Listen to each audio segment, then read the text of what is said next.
রাস্তায় ঘুমাইছি কিনা, রাস্তায় মাইর খাইছি কিনা এগুলি দেখবেন, যাচাই করবেন, দয়া করে ইমানের সহিত কাজ করবেন, এই আমার অনুরোধ রইল। প্রিয় সাথী ও বন্ধুগণ, মব জাস্টিস চলছে বিএনপির বিরুদ্ধে। কথিত ছাত্ররা, ওই যে চিলনেট পার্টির যে নেতৃবৃন্দ, তারা তাদের ওই যে ছাত্রলীগের যে পাথরটা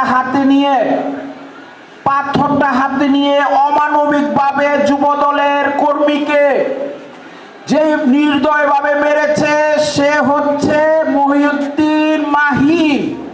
ঢাকা কলেজ নিষিদ্ধ ঘোষিত ছাত্র সংগঠন আওয়ামী ছাত্রলীগের যুগ্ম সাধারণ সম্পাদক মাহিউদ্দিন মাহির হাতে পাথর ছিল।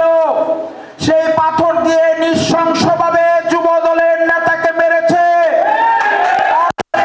সারা দেশে ওরা প্রি প্ল্যান মৃত্যুর সাথে সাথে